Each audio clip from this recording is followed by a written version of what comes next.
October 4th, 1957. The signal was faint, a simple pulse repeating every 0.3 seconds on the 20 megahertz frequency. But to the generals in the Pentagon and the politicians in Washington, it was the sound of a gun cocking. The world looked up and trembled. That rhythmic beeping wasn't just a scientific curiosity, it was a targeting signal. The Soviet Union hadn't just put a metal ball called Sputnik into orbit. They had proven they possessed the engine power to drop a nuclear warhead anywhere on Earth.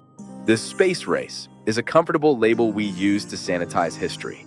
We like to remember the moon landing as a triumph of human curiosity, a romantic voyage to the stars. That is a lie. Apollo was not about exploration. It was the largest, most expensive military flex in human history. It was a high-stakes poker game between a young, untested American president and a bombastic Soviet premier, played with rockets derived from Nazi technology and fueled by the primal fear of annihilation. April 1961. John F. Kennedy is bleeding. He has been president for less than 100 days, and he has already overseen one of the greatest foreign policy disasters in American history, the Bay of Pigs. 1,400 CIA-trained paramilitaries surrendered to Castro's forces in less than 24 hours. Kennedy looks weak. He looks young.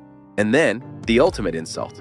While Kennedy is managing defeat in the Caribbean, the Soviets look to the heavens. On April 12, 1961, Major Yuri Gagarin becomes the first human to leave the atmosphere. Look at that smile. It terrified the West. It wasn't just a man in a helmet. It was the face of the new Soviet man. Nikita Khrushchev, the son of a peasant who rose to rule the East, sees an opening. To him, space is pure propaganda. Every Soviet success is proof that communism is the superior operating system for humanity. In private correspondence, he mocks Kennedy.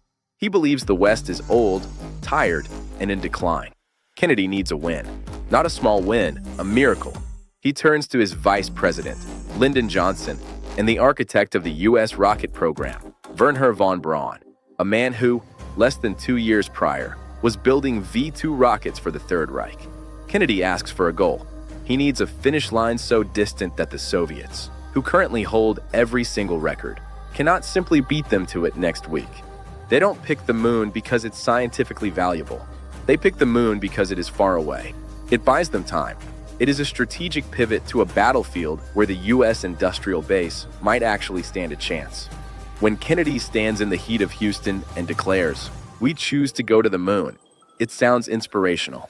But listen closely to the subtext. This is a declaration of war. He is committing nearly 4.5% of the entire U.S. federal budget to a single engineering project. That is more than was spent on the Manhattan Project. It is an economic gauntlet thrown at Khrushchev's feet. Kennedy is essentially saying, "I will bankrupt you." Khrushchev takes the bait. He cannot refuse the challenge without looking weak. But he has a secret. The Soviet space program is a house of cards. The Soviets have brilliant minds, led by the mysterious chief designer, Sergei Korolev. But they lack the deep industrial base of America. NASA is a civilian agency with open contracts. The Soviet program is a military secret, riddled with infighting. While America builds the Saturn V, a calculated, methodical beast designed for one purpose, the Soviets are scrambling. They build the N-1. Look at the bottom of this rocket. 30 engines. 30. The Americans used 5 massive F-1 engines. The Soviets didn't have the technology to build engines that large, so they strapped 30 smaller ones together and hoped the plumbing wouldn't fail. It was a desperate attempt to match American horsepower with Soviet brute force. It was a ticking time bomb. 1967, the Cold War turns hot in the capsule. In January, America loses the Apollo 1 crew, Grissom, White, and Chaffee, in a flash fire on the launch pad. The pure oxygen atmosphere turned the capsule into a furnace in seconds. 3 months later, the Soviets respond with their own tragedy. Vladimir Komarov is launched in Soyuz 1, a craft known to be faulty. He knew he wouldn't come back. He allegedly took the mission to save his friend, Yuri Gagarin, from being the pilot. When his parachutes failed, he plummeted to Earth, cursing the designers over the radio as he fell. Both sides are moving too fast, fueled by political pressure rather than safety protocols. Blood has been spilled on both sides. But then, the balance shifts permanently. The Soviet mastermind, Sergei Korolev, dies during a routine surgery. The Soviet program loses its head. Without his genius to hold the chaotic Soviet industry together, the N-1 rocket is doomed. Just weeks before Apollo 11 is scheduled to launch, the Soviets attempt to launch the N-1. It rises a few meters, then falls back. The resulting explosion is one of the largest non-nuclear blasts in human history. It obliterates the launch pad. The CIA satellites capture the scorch marks. They know. The race is over. The Soviets have no way to the moon. July 1969. Kennedy is dead, assassinated years prior. Khrushchev has been ousted, retired in disgrace. But the machine they built runs its course. When Neil Armstrong descends that ladder, the world watches. But watch what happens next. He doesn't plant a United Nations flag. He doesn't plant a flag representing mankind.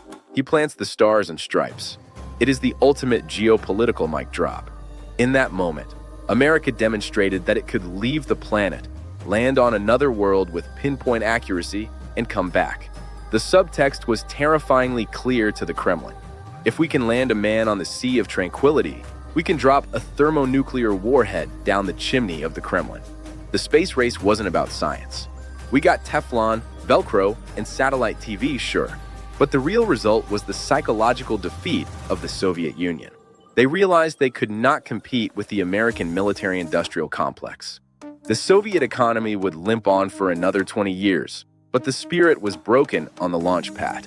The footprints on the moon are permanent. They will last for millions of years. And so will the message they sent. In the battle for Earth, he who controls the heavens controls the world.